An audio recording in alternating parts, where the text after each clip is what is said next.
Hello friends, പുതിയ വീഡിയോയിലേക്ക് എല്ലാവർക്കും സ്വാഗതം. കൂട്ടുകാർക്ക് എല്ലാവർക്കും സുഖം തന്നെയെന്ന് വിശ്വസിക്കുന്നു. ഇന്നൊരു ട്രാവൽ വീഡിയോ ആണ്. ഇത്രയും നല്ലൊരു റോഡിൽ കൂടി യാത്ര ചെയ്യുന്നത് തന്നെ എന്ത് രസമാണെന്നോ. ഓപ്പോസിറ്റിൽ നിന്നും ആരും വരുമെന്നും പേടിക്കണ്ട.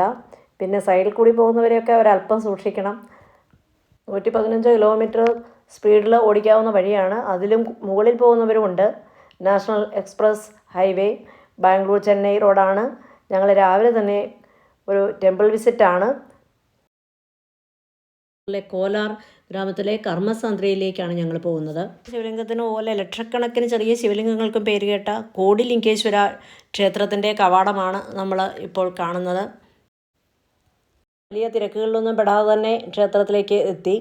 ബാംഗ്ലൂർ സിറ്റിയിൽ നിന്ന് ഏകദേശം 100 കിലോമീറ്റർ അകലെയാണ് ഈ ക്ഷേത്രം ഉള്ളത്. വണ്ടിയൊക്കെ പാർക്ക് ചെയ്യാനുള്ള സൗകര്യമൊക്കെ ഉണ്ടായിരുന്നു. വൃശ്ചികമാസം ആയതുകൊണ്ട് തന്നെ ഇവിടെയും അയ്യപ്പന്മാരുടെയും തിരക്കാണ്. വഴിപാട് സാധനങ്ങളൊക്കെ വാങ്ങി ഞങ്ങൾ നേരെ ക്യൂവിൽ കയറി.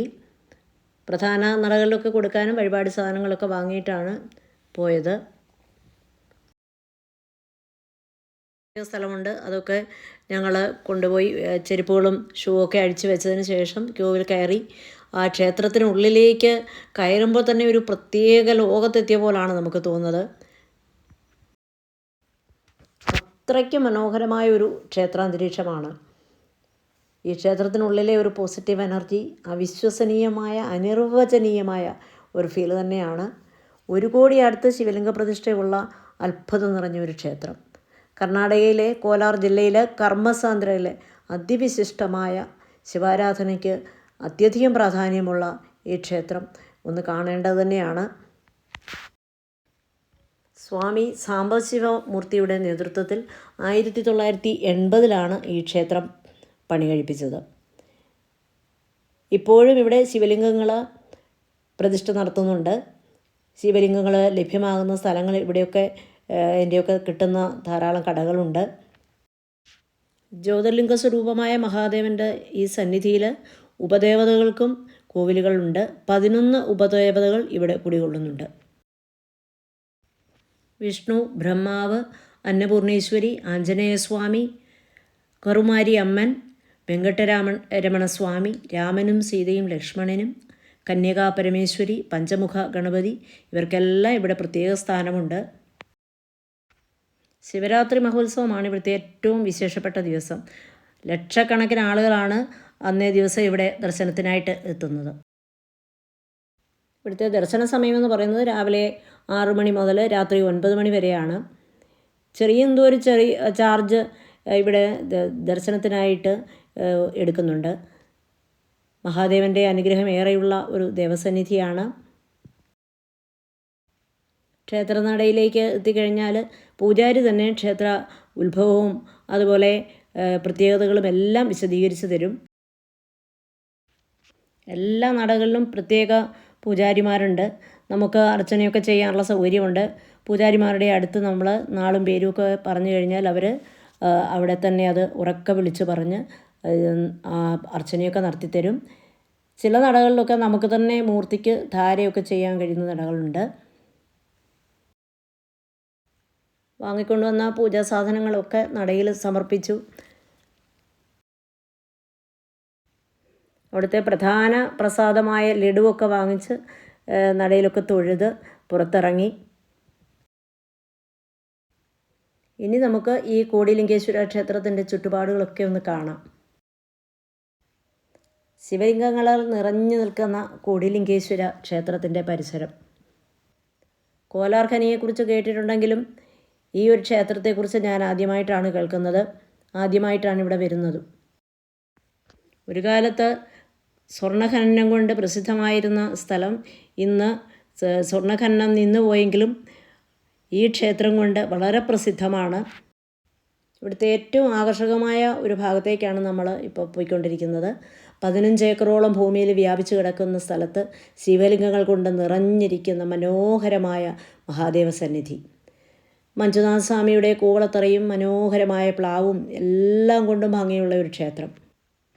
108 അടി ഉയരവും 35 അടി വീതിയുമുള്ള മഹാശിവലിംഗം, 60 അടി നീളവും 40 അടി വീതിയുമുള്ള നന്ദി വിഗ്രഹവും ഇവിടുത്തെ ഏറ്റവും ആകർഷകമായിട്ടുള്ളൊരു ഭാഗം തന്നെയാണിത്. 4 അടി ഉയരത്തിലുള്ള ഒരു പീഠത്തിലാണ് ഇത് ഉറപ്പിച്ചിട്ടുള്ളത്. ഇതിനിടയിലായിട്ട് ചെമ്പിലുള്ള ഒരു ശൂലവുമുണ്ട്. ക്ഷേത്രത്തിൻ്റെ പുറത്തേക്ക് ഇറങ്ങിക്കഴിഞ്ഞാൽ എവിടെ നിന്ന് നോക്കിയാലും കാണാവുന്ന തരത്തിൽ അത്ര ഉയരമുണ്ട് ഈ ശിവലിംഗത്തിന്. വളരെ ആകർഷകമായ, വളരെ അത്ഭുതകരമായ ശിവലിംഗം. ഈ മഹാശിവലിംഗത്തിന് അഭിമുഖമായിട്ട് നന്ദിയുമുണ്ട്. ഇതുപോലൊരു ക്ഷേത്രം ഞാൻ ആദ്യമായിട്ട് കാണുകയാണ്. ഭക്തിയും ഒപ്പം അത്ഭുതവും ഉളവാക്കുന്ന ഒരു ക്ഷേത്ര സമുച്ചയം. എങ്ങോട്ട് നോക്കിയാലും ശിവലിംഗങ്ങൾ. നമ്മുടെ നാട്ടിലുള്ളവരുടെയും സ്ഥലവും നാമവും ഒക്കെ രേഖപ്പെടുത്തിയിട്ടുള്ള ശിവലിംഗങ്ങൾ അത് സമർപ്പിച്ചവരുടെ കൂട്ടത്തിൽ കണ്ടു. ശിവലിംഗങ്ങളെല്ലാം തന്നെ ഭക്തർ സമർപ്പിച്ചിട്ടുള്ളതാണ്. നമുക്കും ഇവിടെ ശിവലിംഗങ്ങൾ സമർപ്പിക്കാവുന്നതാണ്. മഹാദേവനെ ആരാധിക്കുന്ന ഭക്തർ ഇവിടെ പ്രാർത്ഥിക്കുകയും സമാധാനവും സമൃദ്ധിയും അനുഗ്രഹങ്ങളും ഒക്കെ ലഭിക്കുന്നതിനായിട്ട് ശിവലിംഗം വഴിപാടായിട്ട് സമർപ്പിക്കുന്നുണ്ട്. മംഗല്യാധികാരികൾക്കൊക്കെ വേദി കൂടിയാകുന്ന ഒരു ക്ഷേത്രമാണിത്. ധ്യാന മണ്ഡപങ്ങളൊക്കെ ഇവിടെ ഒരുക്കിയിട്ടുണ്ട്. 108 അടിയോളം ഉയരമുള്ള ഈ മഹാശിവലിംഗവും അതുപോലെ 60 അടി ഉയരത്തിലുള്ള ഈ നന്ദി വിഗ്രഹവും ഇതൊന്നും തന്നെ നമുക്ക് അത്ഭുതത്തോടെ അല്ലാതെ കാണാൻ കഴിയില്ല. ലൈവ് ഫോട്ടോസൊക്കെ എടുത്തു തരുവാൻ ഇവിടെ ആളുകളുണ്ട്. ഇവിടെ എത്തിക്കഴിഞ്ഞാൽ ആർക്കും ഫോട്ടോസ് എടുക്കാൻ തോന്നും. അത്രയ്ക്കും ഭംഗിയുള്ള ആകർഷകമായ ഒരു ക്ഷേത്ര പരിസരമാണ്. ഈ മഹാശിവലിംഗവും അതുപോലെ നന്ദി വിഗ്രഹവും ഉള്ളതിൻ്റെ സമാന്തരമായിട്ട് ഇതിന് പുറത്ത് മറ്റൊരു ശിവലിംഗവും നല്ല വലിപ്പത്തിലുള്ളത് തന്നെയാണ്. നന്ദി വിഗ്രഹവും അവിടെയുമുണ്ട്. ഈ ഭാഗത്തും ധാരാളം ശിവലിംഗങ്ങളുണ്ട്. 2 ഗജവീരന്മാരുടെ സിമൻറ്റിൽ തീർത്ത രൂപങ്ങളും കാണാം. എങ്ങോട്ട് നോക്കിയിട്ടും എത്ര നടന്നിട്ടും കണ്ടു നിൽക്കാൻ കഴിയാത്തത്ര ശിവലിംഗങ്ങളാണിവിടെ. ഈ ശിവലിംഗങ്ങളെല്ലാം ഉറപ്പിച്ചിരിക്കുന്നത് നല്ല കളർഫുള്ളായിട്ടുള്ള പടിക്കെട്ടിലാണ്. അതാണ് ഇതിനെ ഇത്രയും ആകർഷകമാക്കുന്നത്. കൂടിയ ശിവലിംഗങ്ങളുള്ള ക്ഷേത്രങ്ങളിൽ ഒന്നായ കോടിലിംഗേശ്വർ കോലാർഖനി ഉണ്ടായിരുന്ന സ്ഥലത്തിന് അടുത്താണ് എന്ന് പറഞ്ഞല്ലോ.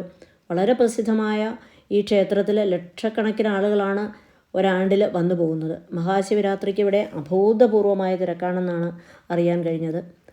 അവിവാഹിതരും അതുപോലെ ഇവിടെ സന്തുഷ്ടമായ ദാമ്പത്യ ജീവിതത്തിനായിട്ട് പ്രാർത്ഥിക്കുന്നു. ക്ഷേത്ര പരിസരത്ത് വിശ്രമകേന്ദ്രങ്ങളൊക്കെ ധാരാളമുണ്ട്. ഇവിടുത്തെ വലിയൊരു പ്രത്യേകതയായിട്ട് പറയുന്നത് ഇവിടെ സൗജന്യമായിട്ട് സമൂഹ വിവാഹങ്ങൾ നടത്തി കൊടുക്കാറുണ്ട്. ഉള്ളവർ കഴിവതും വീക്കെൻഡിൽ യാത്ര ചെയ്യാതിരിക്കുന്നതാണ് നല്ലത്. അല്ലാത്ത ദിവസങ്ങളിൽ പോകുന്നതാണ് എപ്പോഴും നല്ലത്. നമുക്ക് നന്നായിട്ട് സമയമെടുത്ത് സമാധാനമായിട്ട് തിക്കും തിരക്കുമൊന്നുമില്ലാതെ ക്ഷേത്ര ദർശനം നടത്താനും അതുപോലെ ആ സ്ഥലത്തെ മനോഹരമായ മറ്റ് കാഴ്ചകളൊക്കെ കാണാനും ഒക്കെ കഴിയും. അതുപോലെ വെളുപ്പിനുള്ള യാത്രയാണെങ്കിൽ വഴിയിലും വലിയ തിരക്കുണ്ടാവില്ല. ഇവിടെ എത്താനുള്ള മാർഗ്ഗമെന്ന് പറയുന്നത് ബാംഗ്ലൂർ വന്നിട്ടാണെങ്കിൽ അവിടെ നിന്ന് സ്റ്റേറ്റ് ബസ് സർവീസ് ഉണ്ട്, അതുപോലെ ടാക്സി സർവീസ് ഉണ്ട്. നിയറസ്റ്റ് എയർപോർട്ട് എന്ന് പറയുന്നത് ബാംഗ്ലൂർ തന്നെയാണ്. ട്രെയിൻ മാർഗവും ഇവിടേക്ക് എത്താവുന്നതാണ്. അദമ്യമായ ഭക്തിയുടെയും സമാധാനത്തിൻ്റെയും സന്തോഷത്തിൻ്റെയും പറഞ്ഞറിയിക്കാനാവാത്തത്ര മനോഹരമായൊരനുഭവം നൽകുന്ന ഒരു ദേവസന്നിധിയാണ് കോടിലിംഗേശ്വര ക്ഷേത്രം. ഈ വീഡിയോ ഇവിടെ വൈൻഡപ്പ് ചെയ്യുകയാണ്. വീഡിയോ ഇഷ്ടപ്പെട്ടാൽ ലൈക്ക് ചെയ്യാനും കമൻറ്റ് ചെയ്യാനും മറക്കരുത്. അടുത്ത വീഡിയോയിൽ കാണും വരെ എല്ലാവർക്കും നമസ്കാരം. Thanks for watching.